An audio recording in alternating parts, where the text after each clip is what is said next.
Hey all, hope everybody's having a good evening here. Saturday usually is kind of slow here on Saturday, plus the weather is pretty much dead across the US, so I think we'll kind of just do a quick presentation here.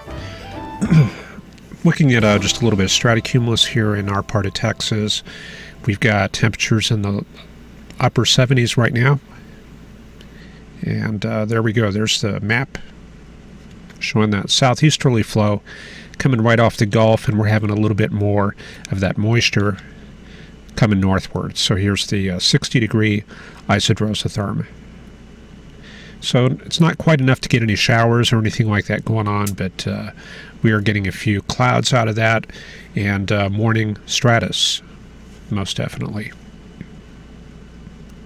Going a little bit further north, though, we can catch the tail end of a polar front coming out of central Kansas, or central Canada. And there's the leading edge of that. So we can say that that's a pretty dry front. So there's the northerly flow back behind it, a little bit of stratus and stratocu as you get a little bit further back into that cooler air, and just a very slight amount of upslope flow in Colorado, and that's not enough to even get any low clouds and stratus forming in that area.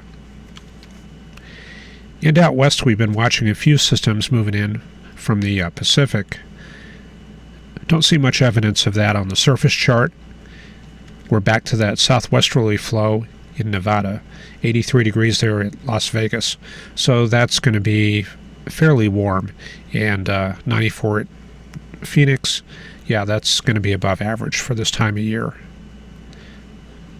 And we do pick up a little bit of rain up in the Pacific Northwest, so chances are somewhere in here there's probably a warm front working its way northward.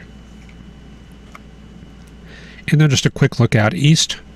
They're continuing to see the cool northeasterly flow or northwesterly flow from Canada. We had a cold air mass in Quebec last week. We had a lot of teens and 20s up in this region, and that's gradually diverged and filtered out into the northeast U.S. and kept temperatures down. But even in the Carolinas and Virginia, we're seeing southerly flows start to pick back up, and so we've got a little bit of a front, probably lying something like that right there. So this is going to be a warm front moving northward. And then north of that, we've got a little bit of upper level lift. So we pick up a little bit of marginal VFR ceilings in places like Binghamton, Syracuse, and this would probably be London, Ontario. So that's the very tight, small scale pattern. And let me show you the thickness charts very quickly.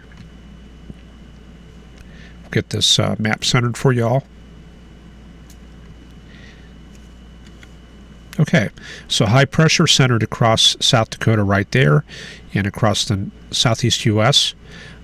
And these kind of represent our two big air masses at play across the eastern two-thirds of the U.S. So we got a cold front coming like that, coming in from the north. We saw that on the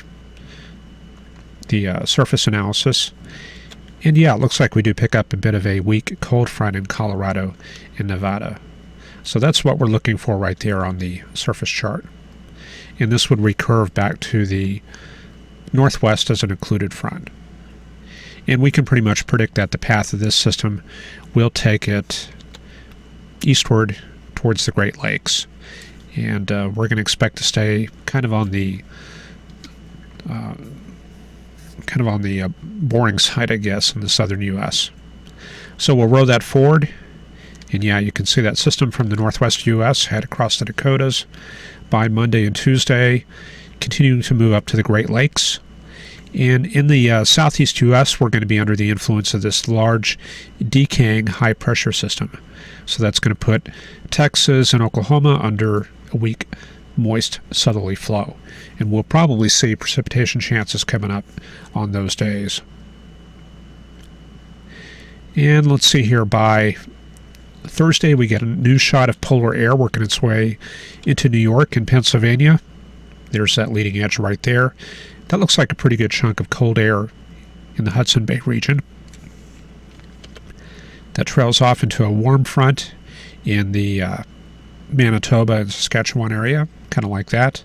And here comes the next Pacific system coming in for next weekend. So once again, cool weather for the northeast U.S. next week. Looks like not much going on here in the central U.S.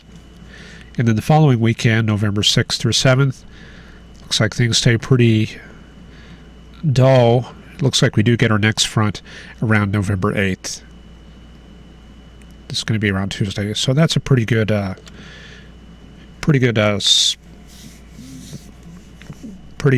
strong intensity cold front, I guess you could say. 540 line coming into the Denver area. So there's probably going to be a good chance of a little bit of wintry weather on the wraparound side of that low pressure area.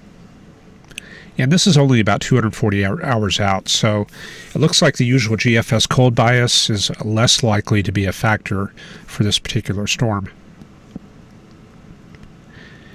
Looks like that wraps up pretty good. Heads out to the northeast U.S. right there around November 10th, and then we're starting to get out towards the crystal ball territory, but we're bringing that 540 thickness line all the way down into Texas.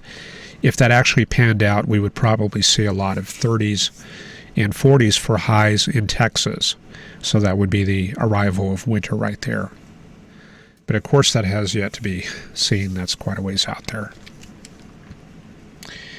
Okay, so as I said before, just kind of a slow day in chat since it's Saturday, and plus the weather is not particularly interesting. So that's probably about all we'll do for today. Anyway, I appreciate you checking in, and we'll see you tomorrow at the usual time at 8 o'clock. Thanks.